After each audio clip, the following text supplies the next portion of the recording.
Narito na ang mga nakakatakot na nakuhanan ng CCTV. Tsak na mapapasubscribe ka sa channel na ito kung ito'y napanood mo. Dahil yan ang mga papanoorin natin dito lang sa ating channel. Kaya kung ready ka na, ano pang hinihintay mo? Tara na!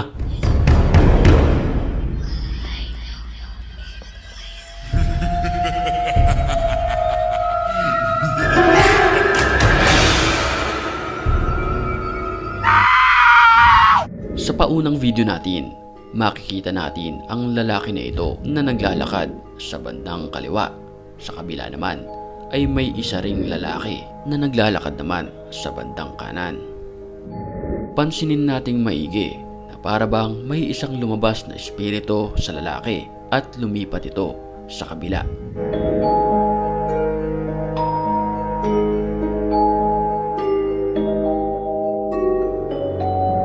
Sa video makikita na para ba itong naramdaman ng lalaki, gayon din sa sinaniban nito.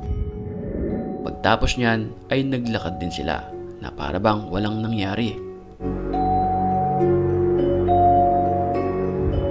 Nakakapangilabot naman ang nakuhanan sa CCTV na ito. Sa mga oras na iyon, ang lalaking nasa video ay animoy hindi mapakali na para bang may nararamdaman na kakaiba.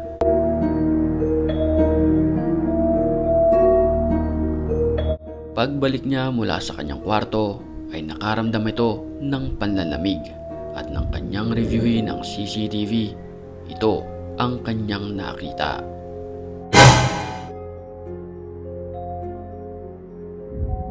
Nakunan sa CCTV ang isang babaeng nakasilip na pagka nakita mo ay talagang titindig ang iyong mga balahibo.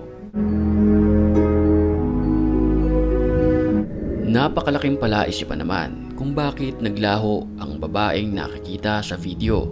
Kung mapapansin natin, tila siya'y nagmamadali sa kanyang paglalakad.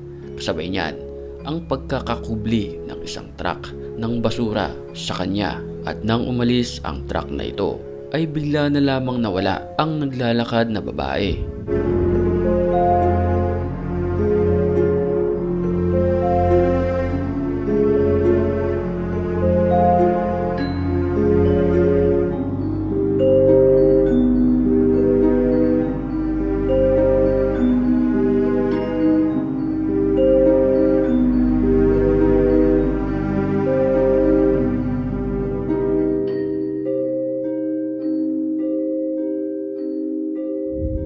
Sa video naman na ito, makikita natin ang isang babae na habang nagluluto siya sa 10 oras ng hating gabi ay walang ano-ano'y may bigla na lamang nagparamdam sa kanya na kakaibang nilalang.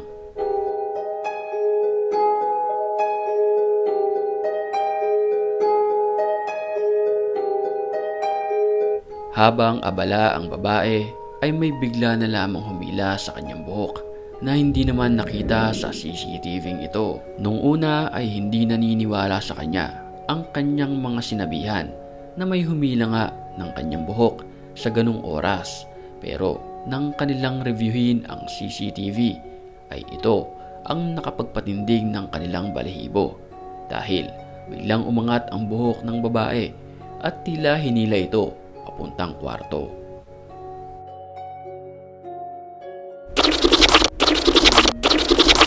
Bago tayo tumuloy sa ating video ay batiin muna natin ang mga certified matapang. At kung gusto mo rin ma-shoutout katulad nila, mag-comment ka lang at ang may pinakamalupit na comment, yun ang ating pipiliin. Back to the story.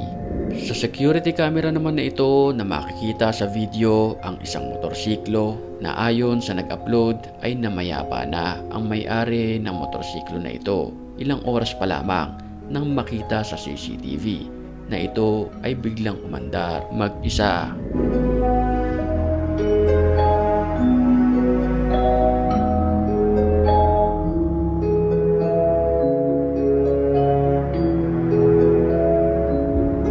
Huling-huli naman sa videong ito ang isang ligaw na multo. Makikita natin na animoy may isang susulpot na lamang na nilalang na walang ulo at mabilis maglakad.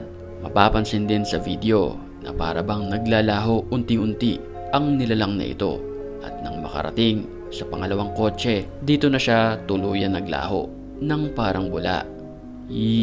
Creepy.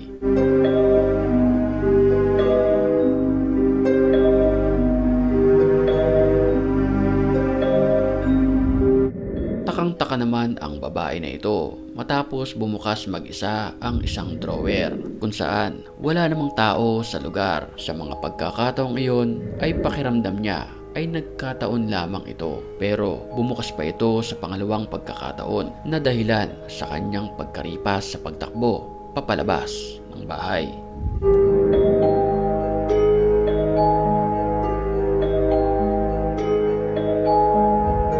Sobrang creepy naman ang nakuhanan ng CCTV na ito sa isang toll gate. Makikita kasi sa video ang isang sasakyan na dumating at huminto. Sa mga pagkakataong iyon, inilabas na ng teller ang kanyang kamay para abutin ang lisensya ng driver. Pero laking gulat niya nang wala ni isang nagmamaneho rito, hanggang sa may isang babae na lamang na biglang lumabas sa bubungan ng sasakyan na para bang isang sadako. Ang teller ay halos mapatakbo dahil sa kanyang nakita.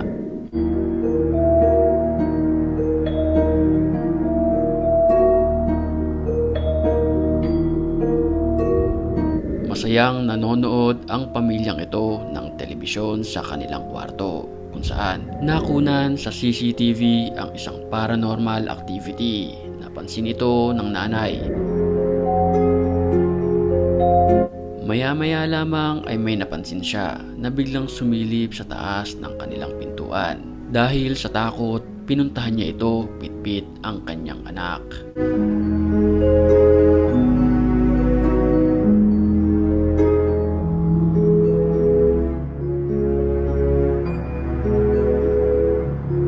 Sa gilid ng pintuan ay may isang manika. Di umano, ito ang dahilan ng pagkakasara ng pinto mag-isa. Sa mga oras na iyon ay takot na takot si Totoy. Hating gabi naman nang makuhanan ng CCTV na ito ang nakakapangilabot na nilalang. Makikita sa video ang isang animoy aswang dahil sa bilis nitong kumilos.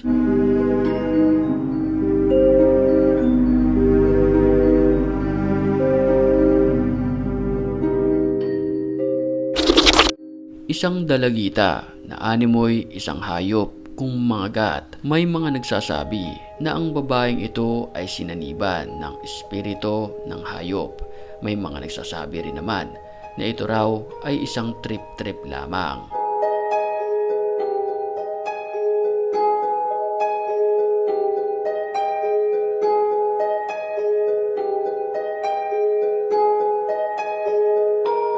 Pero ano nga ba ang bumabalot sa kwento na ito? At ang nakakakilabot na katotohanan ay abangan nyo sa ating mga susunod na upload.